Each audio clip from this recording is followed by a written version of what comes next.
sabe o telefone da sua mãe de cor? Acho que sim, se eu me esforçar, acho que sim. Você consegue lembrar o número dos seus pais de cor? Você consegue? Não. Quantas datas de aniversário de amigos próximos, familiares, você lembra de cabeça? Cara, umas 5.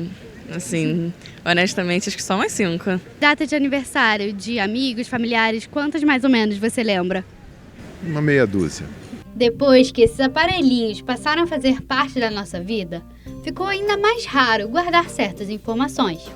Para lembrar o aniversário dos amigos, tem um lembrete da rede social. Para os compromissos, a agenda e o alarme. Com a tecnologia, terceirizamos parte da nossa memória e passamos a ocupar com outras coisas. Considerada uma das funções mais complexas do corpo humano, a memória é a forma como o cérebro absorve e armazena informações. Você se considera uma pessoa com boa memória? Eu me considero uma pessoa com boa memória para conceitos e palavras, assim, no geral, sabe? Principalmente relacionada a estudo, mas para números, realmente, minha memória é muito, muito, muito ruim. Então, acho que depende um pouco. Você se considera uma pessoa de boa memória? Depende, a memória é um tema interessante. Memória afetiva, sim, né? Os lugares, as pessoas, memória visual também. Agora, a memória numérica e essa memória, assim, de dados é muito complicado para mim. A gente tem vários tipos de memória. A primeira divisão entre uma memória de curto prazo e uma memória de longo prazo.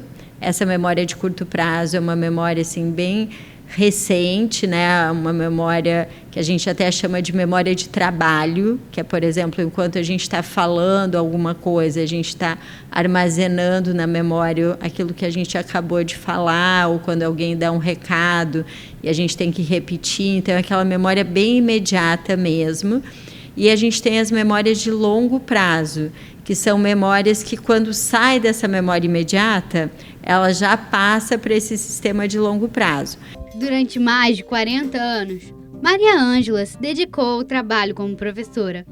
Diagnosticada com Alzheimer em estágio inicial, ela agora quer aproveitar ao máximo o tempo com os 9 netos. Por recomendação da neuropsicóloga, se inscreveu em um programa de treinamento da memória na PUC. Depois que a gente passa dos 70, a gente vai ficando esquecida. Esquece a chave do carro, esquece a chave de casa, esquece o óculos, esquece tudo. Mas isso eu estava levando numa boa. Quando comecei a esquecer coisas sérias, eu vi que tinha alguma coisa errada comigo. O treinamento é parte da pesquisa de 2 alunos de psicologia orientados pela professora Helenice.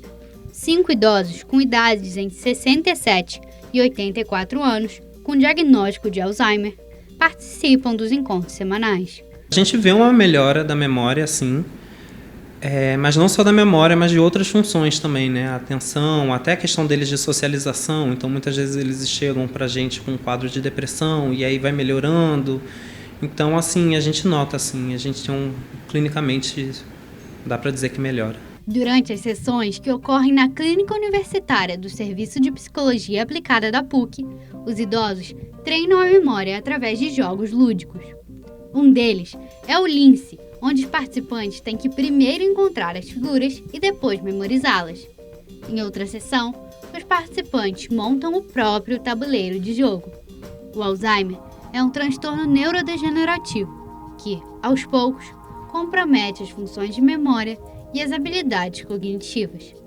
A doença é irreversível, por isso, o diagnóstico assusta. Você está com o início de Alzheimer. Eu quase tive um negócio, fiquei muito preocupada de eu perder a memória, de ficar demente. É muito triste, é uma doença muito ingrata, né? E nunca ninguém na minha família teve isso. Mas eu vou à frente, eu vou conseguir.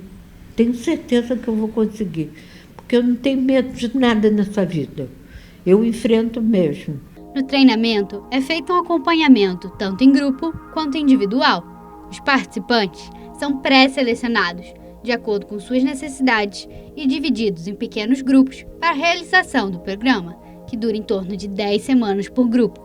O projeto quer encontrar formas de melhorar a qualidade de vida de idosos. A memória é um sistema assim que a gente fala que é muito complexo, né? Que tem alguns seus domínios específicos e está super relacionada com outras funções como linguagem, atenção. Com esse declínio, eles acabam tendo um prejuízo geral na vida. Então, com esse projeto, né, de reabilitação voltado para a memória e atenção, a gente visa estimular essas funções de forma que o que a gente faz aqui dentro de consultório se generalize, né, passe também para a vida dos idosos no dia a dia.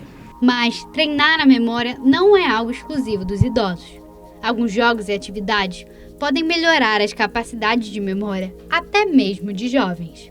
Uma das primeiras coisas que é essencial para treinar a memória é a própria escola, né? A escola, a universidade. Então, quando a gente senta para estudar alguma coisa, né? Um texto, um livro, né? A gente está usando muito esse sistema de memória. Aprender uma língua nova, fazer um curso sobre alguma habilidade que a pessoa não está acostumada a fazer, assistir palestras, ir no cinema, assistir um filme, mas não basta assistir passivamente, né? Para treinar a memória, o que a gente tem que fazer?